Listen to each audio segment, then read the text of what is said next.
তৈরি করতে চাই। মতপার্থক্য থাকবে, সংঘাত থাকবে না। মানুষ একটি নতুন বাংলাদেশ চায়, বৈষম্যহীন বাংলাদেশ চায়। এদেশের মানুষ ইসলাম বিরোধী ষড়যন্ত্র মুক্ত এক বাংলাদেশ চায়।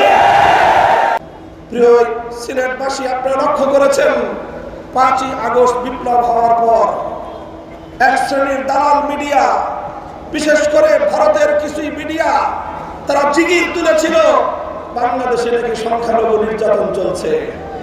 আমি আপনাদেরকে জিজ্ঞাসা করতে চাই, সেই মিডিয়াদের কাছে আমি প্রশ্ন করতে চাই, বিগত 1 মাসে একজন হিন্দুর গায়ে আঘাত দিয়ে দেওয়া হয়েছে অথবা একটি মন্দির অথবা বৌদ্ধদের প্যাগোডায় হামলা চালিয়েছে নজির দেখাও। হয়নি। সংখ্যালঘুরা নিরাপদে আছে এখন, কারণ সেই নাটকের নায়ক নায়িকার আর নাই। যারা নাটক করতো রাতের অন্ধকারে, তারা সাপ হয়ে ছবল মারতো, ওঝা হয়ে ছাড়তে আসতো। সেই কান্নাগিরি বাংলাদেশে নাই। এখন আর এই বাংলাদেশে সেই সংখ্যালঘু নির্যাতনের নাটকও নাই। এদেশের ওলামায়ে কেরাম, হেফাজতে ইসলামের নেতৃবৃন্দ, খেলাফত মজলিস, বাংলাদেশ খেলাফত মজলিস, জমিয়তে উলামায়ে ইসলাম, জামায়াতে ইসলাম, নিজামে ইসলাম, ইসলামী আন্দোলন সহ এদেশের ইসলামী সংগঠনগুলোর নেতৃবৃন্দ, আলেম সমাজ, মসজিদের ইমাম সাহেবান, মাদ্রাসার শিক্ষার্থীরা রাতের ঘুম হারাম করে বাংলাদেশের প্রত্যন্ত অঞ্চলের প্রতিটি মন্দিরের দুয়ারে দুয়ারে দাঁড়িয়ে তারা পাহারাদারি করেছে। এটাই হলো সম্প্রীতির বাংলাদেশ, এটাই হলো ইসলামী আদর্শের বাংলাদেশ। এই বাংলাদেশ আর কোনদিন ভারতের অঙ্গরাজ্যে পরিণত হওয়ার কোন ষড়যন্ত্র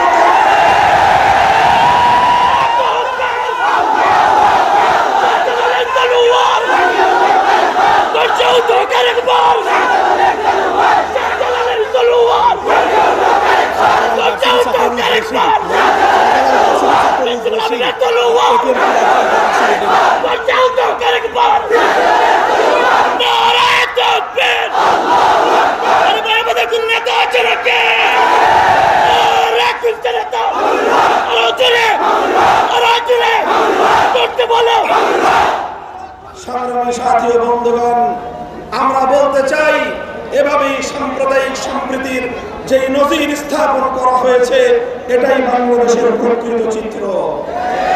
শেখ হাসিনার বিভাজনের রাজনীতির বিরুদ্ধে আগস্ট বিপ্লবকারী ছাত্র নেতৃত্বের মাধ্যমে বাংলাদেশে একটি অভূতপূর্ব ঐক্য সূচিত হয়েছিল। স্কুল কলেজের স্টুডেন্ট, কলেজ ইউনিভার্সিটির ছাত্র, আমার মাদ্রাসার ছাত্ররা এক কাতারে রাজপথে দাঁড়িয়ে গিয়েছিল। আর এই ঐক্য ছিল বাংলাদেশের বিপ্লবের শক্তি। এই ঐক্যের শক্তির কাছেই পরাজিত হয়েছে ফ্যাসিস্ট হাসিনা সরকার। তাই আজ ওই হাসিনা সরকারের দোসর সুশীল নামে একটা গোষ্ঠী আবার নতুন করে ইসলামের বিরুদ্ধে জিগির তুলতে যায়। তারা বাংলাদেশকে আবার নাস্তিক্যবাদের দিকে ধাবিত করার চেষ্টা চালায়। পরিষ্কার ভাষায় বলি, শাহজালালের বাংলাদেশে সাম্প্রদায়িক সংঘাত চলবে না, নাস্তিক্যবাদ চলবে না।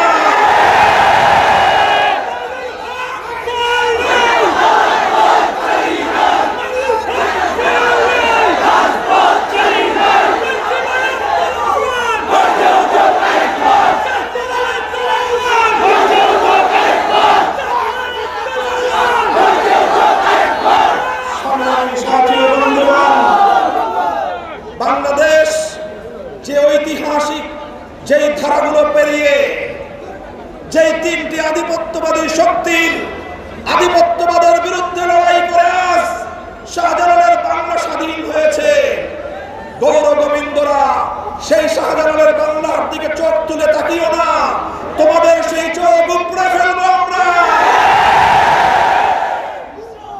বিগত 15টি বছর 3টি জাতীয় নির্বাচনে ভারত বাংলাদেশের 18 কোটি মানুষের অধিকারকে নিজের পায়ের নিচে পিষ্ট করেছে। তারা শুধু শেখ হাসিনার ক্ষমতার চিন্তা করেছে, এদেশের মানুষের মতামতের বিন্দুমাত্র তোয়াক্কা করে নাই। কূটনৈতিক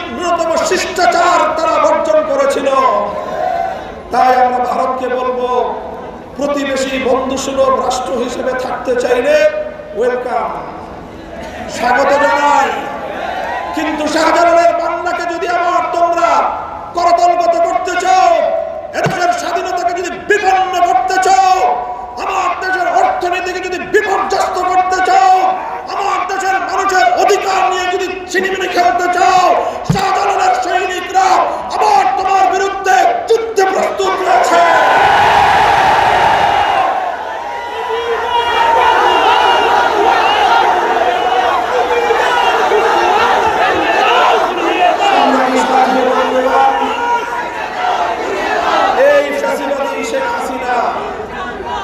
ফ্যাসিবাদী শেখ হাসিনা 5ই আগস্ট প্রত্যক্ষদর্শী যারা গণভবনে গিয়েছিল, প্রথম মুহূর্তে তাদের বিবরণ এসেছে দুপুর বেলায়ও 12 আইটেম দিয়ে তার দুপুরের লাঞ্চ তৈরি হয়েছিল। মঞ্চে এসে কান্না জুড়ে দিতেন যে এত নিহত মানুষের আহাজারিতে তার নাকি বুকটা ফেটে যায়। এই নাটক বহুবার দেখেছে বাংলাদেশের মানুষ।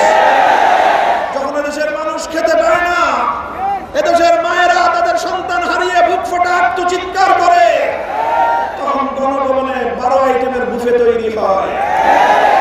কিন্তু বিক্ষুব্ধ জনতার আন্দোলনের সামনে, সংগ্রামের সামনে সমস্ত পেশি শক্তি পরাভূত হয়েছে, বন্দুকের নল পরাজয় মেনেছে। ঐক্যবদ্ধ জনতার শক্তিকে আল্লাহ পাক বিজয় দান করেছেন। শেখ হাসিনাকে বাড়ানোর জন্য বাংলাদেশ তার 1 ইঞ্চি সড়ক পথ অথবা 1 ইঞ্চি নৌপথ ব্যবহার করতে দেয় নাই। আকাশে উড়াল দিয়ে গিয়ে নরেন্দ্র মোদীর ঘরে পড়েছে। নরেন্দ্র মোদী তাকে স্থান দিয়েছে। আমরা অন্তর্বর্তীকালীন সরকারকে বলতে চাই, এই সকল গণহত্যা, 2009 সালের পিলখানার গণহত্যা, 2013 সালের শাপলার গণহত্যা, 2024 সালের এই বৈষম্য বিরোধী আন্দোলনের গণহত্যায় সকল নিহত শহীদ ব্যক্তিদের হত্যাকাণ্ডের বিচার করতে হবে।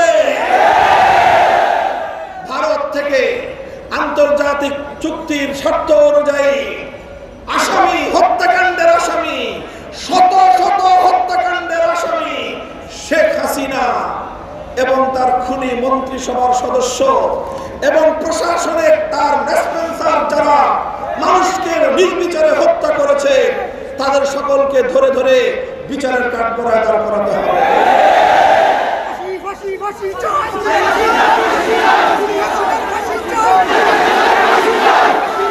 সেই সাথে বাংলাদেশ থেকে শেখ হাসিনা এবং তার সরকারে, শেখ হাসিনা তার দোসরদের, শেখ হাসিনা এবং তার পরিবারের পাচারকৃত লক্ষ লক্ষ কোটি টাকা আবার দেশে ফিরিয়ে এনে জনগণের কল্যাণে ব্যয় করার দাবি জানাচ্ছি আমরা। প্রিয় দেশবাসী, সিলেটবাসী, অতীতের সংগ্রামের মতো এই বৈষম্য বিরোধী আন্দোলনেও সিলেটের সংগ্রাম এবং সিলেটের ছাত্র জনতার ভূমিকা ছিল অত্যন্ত গৌরবজনক। শাহজালাল বিশ্ববিদ্যালয়ের মেধাবী ছাত্র এটিএম তুরাব ও রুদ্র সেন সহ সিলেটে যাদেরকে হত্যা করা হয়েছে, সেই সকল হত্যাকাণ্ডের জন্যও শেখ হাসিনা এবং তার দোসরদেরকে বিচারের মুখোমুখি করার আমরা জোর দাবি জানাচ্ছি। সাংবাদিক তুরাব এবং রুদ্র সেন সহ আরো যাদেরকে হত্যা করা হয়েছে, তাদের সকল হত্যাকাণ্ডের বিচার করতে হবে। ইলিয়াস আলীর সন্ধান দিতে হবে। যদি তাকে হত্যা করে থাকো, তার কবরের সন্ধান দিতে হবে। এর জন্য যা করতে হয় অন্তর্বর্তীকালীন সরকারকে তাই করতে হবে।